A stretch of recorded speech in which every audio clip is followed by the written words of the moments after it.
Well, welcome back for another episode, Spirit Bus 33 fam.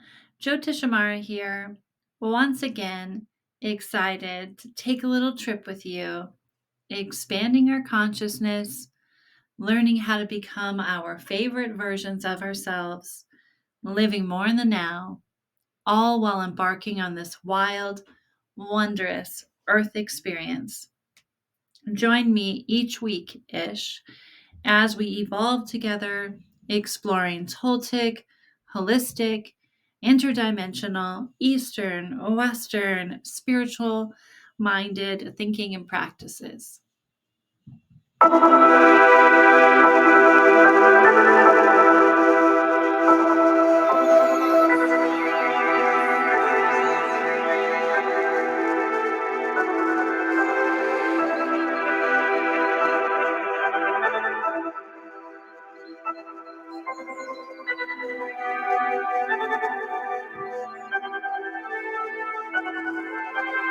They're spiritual beings having a human experience.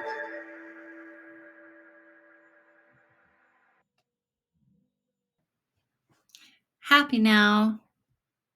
Thank you for being here. Thank you for sharing this moment. Thank you for being a part of my reality, my lifeline, my timeline.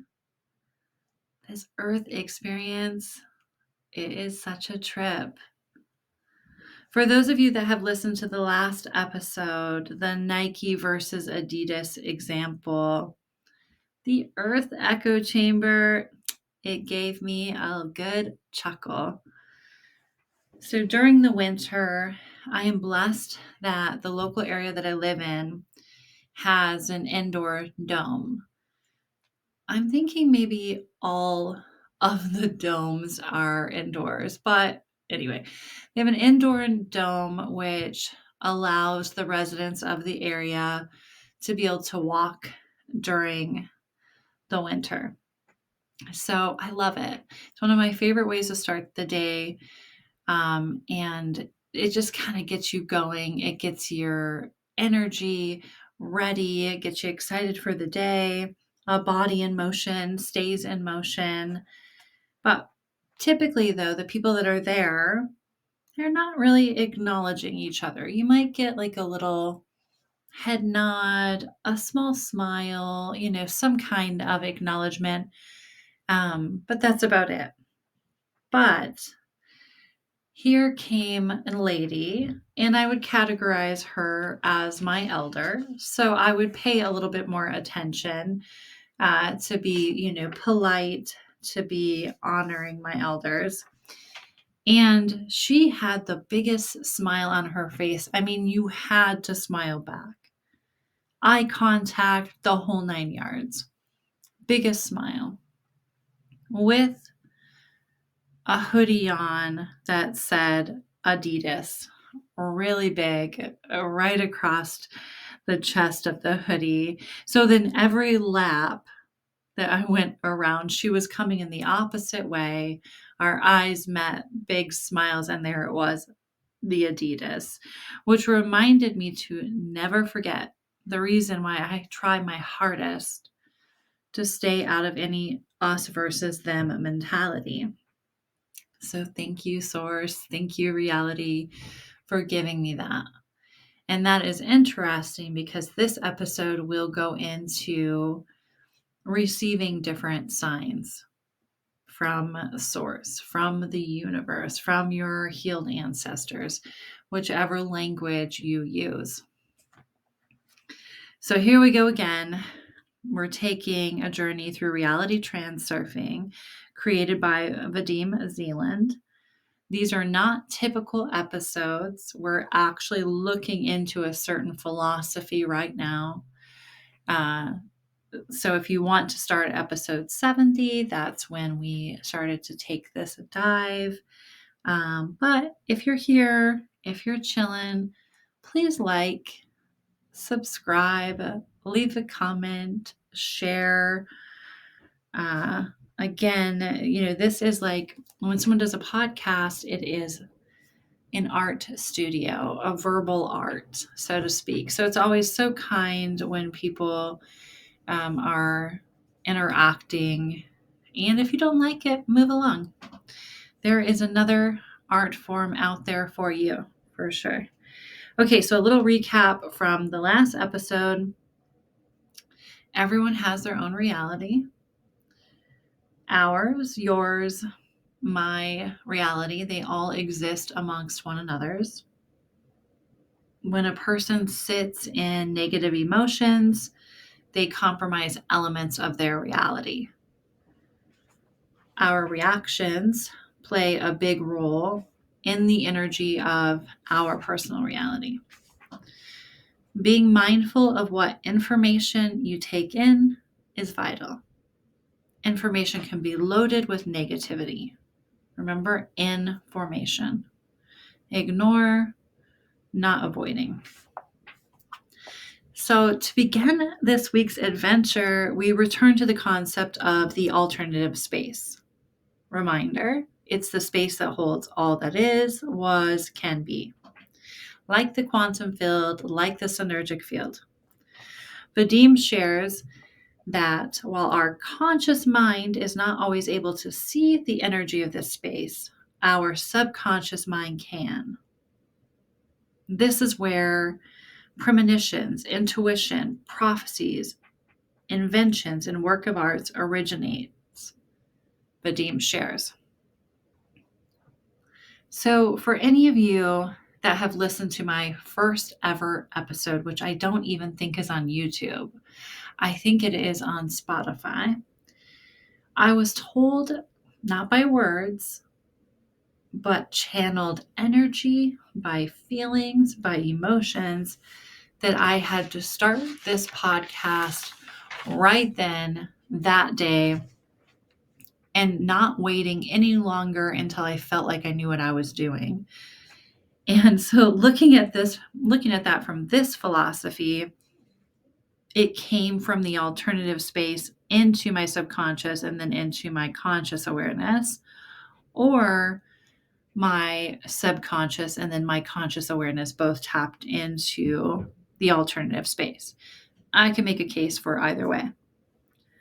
But all that can be created that can turn into physical matter, tangible matter, exists in that alternative space.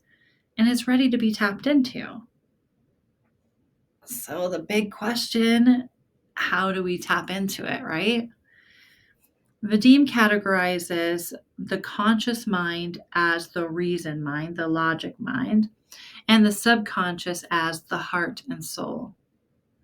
He shares, if the mind was capable of understanding everything the heart wished to share with it, humanity would have already gained full access to the information field, meaning the alternative space. It's a mind, thinking, heart, feeling.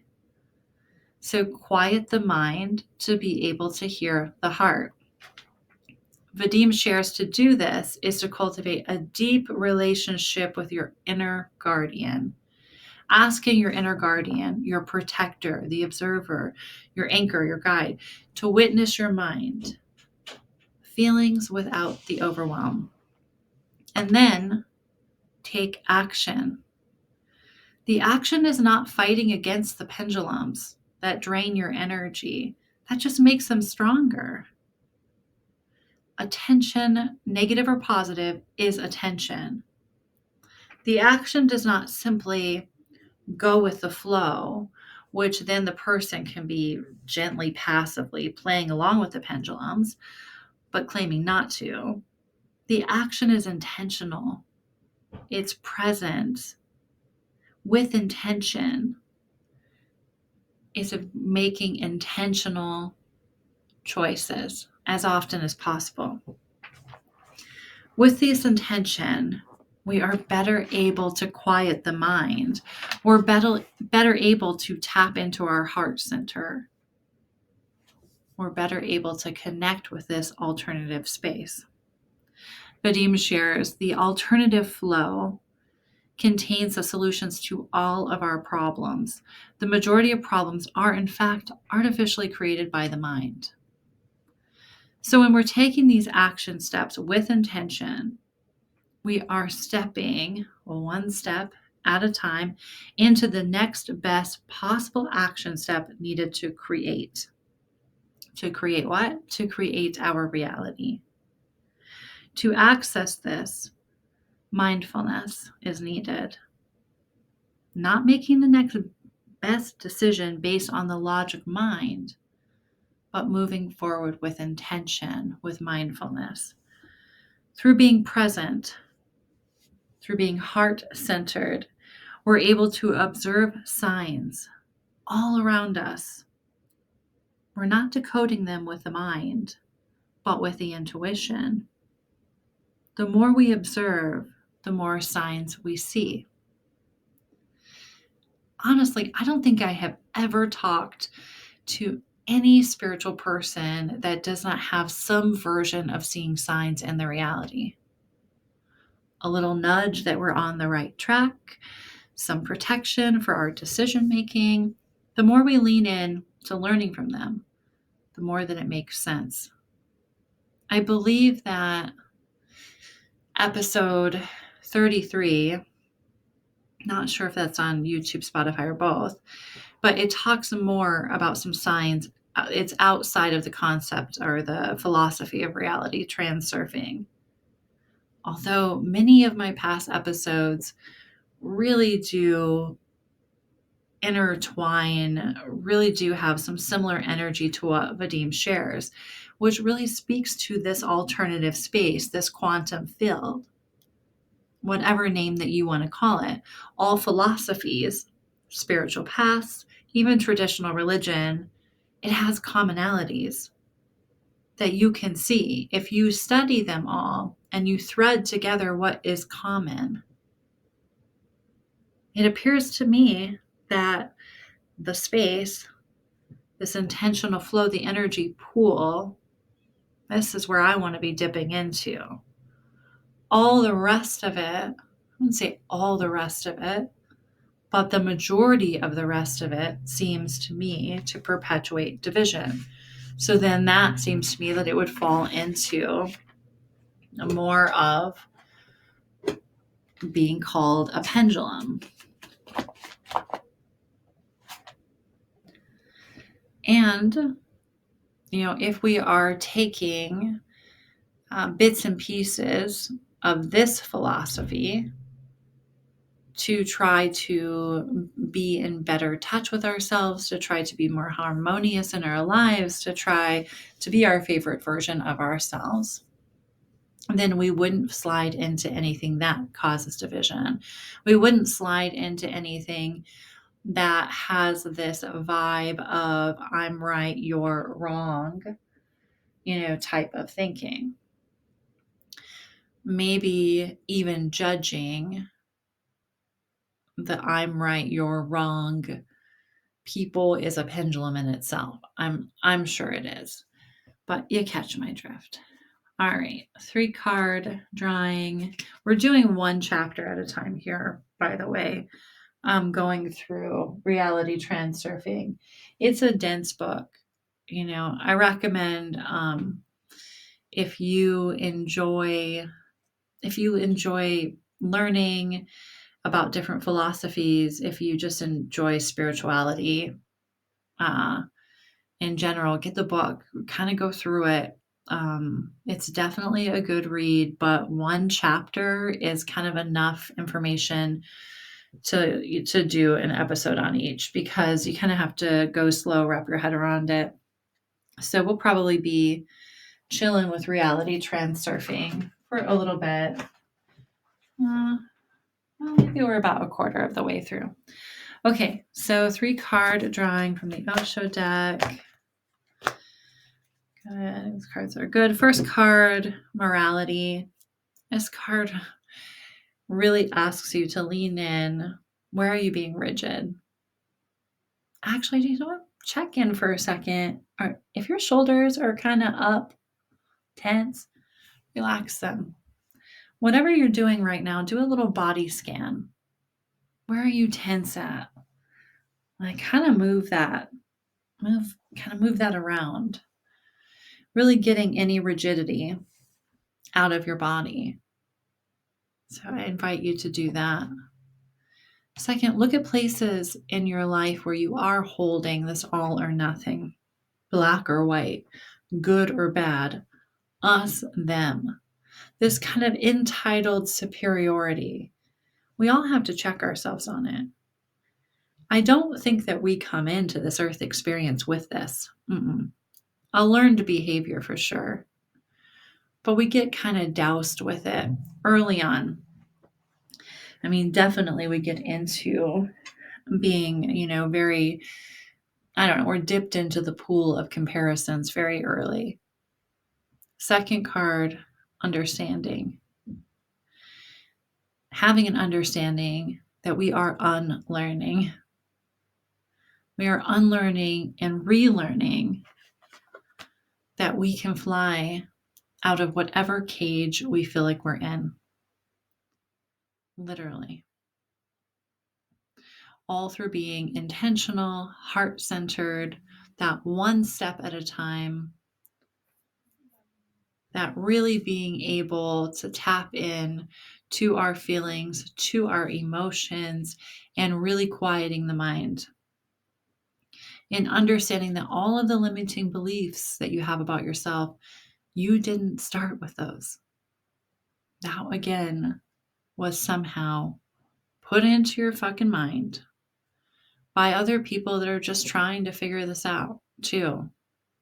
So it's not about jumping on that pendulum of, sitting in that finger pointing type of, I'm so angry with them. I mean, that's probably a good stop along the way, is to feel the anger, chill there for a minute, but it doesn't do you much good to live there full time, because you'll just get stuck there and it'll just be a whole thing. You'll be rolling around in the mud for a long flipping time. So, but the understanding is that you don't have to be any of that.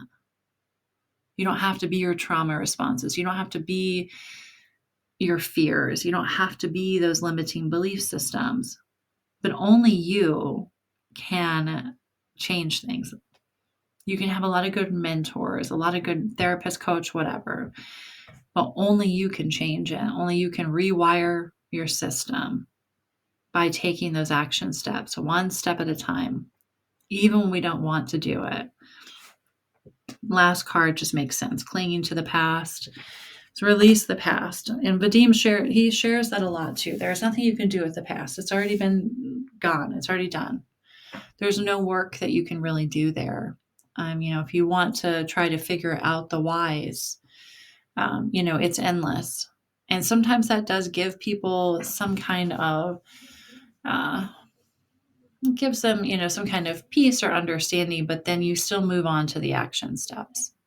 A brief pause there. Bad shit happened to you. Why? Because bad shit happened to the people that did that to you. Why generational trauma? Why earth experience? But kind of like figuring it out in different ways. There's so many different cool modalities to do that. EMDR, a trauma narrative. There's so many kind of ways. You can even go like the more holistic route. You can go hypnosis. It's kind of a choose your own adventure. But again, I wouldn't let the mind make those decisions. It's really working to be able to follow your heart, to follow the feelings. I do agree with Vadim for that. I'm curious at the end of this how much I will take and how much the people that are actually listening. I don't know. Who are you? Leave a comment. Who's on the bus? Who's doing it? Who's going down this rabbit hole with me? Well, remember from past, if you've been listening to more episodes, so we're not going down the rabbit hole because we don't go down the rabbit holes. We get lost in them. We're just peering in and we're taking what works for us. We're not even paying much attention to the things that don't work for us. And I can tell the people that hit the thumbs down, they're not listening to that part. They're paying attention to what doesn't work. But we're not. We're just discarding what doesn't work. We're taking the rest and we're putting it, we're decorating ourselves with it. It's part of our, earth costume. until we learn something that maybe contradicts it. Then maybe we like that better, or until we evolve to the next favorite version of ourselves. And maybe we forget that because we keep having this amnesia sometimes over and over.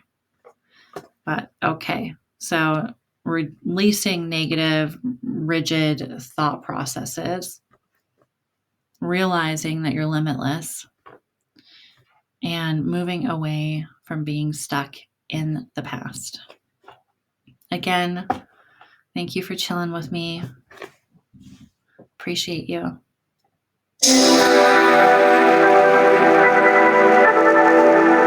Thank you for tuning in.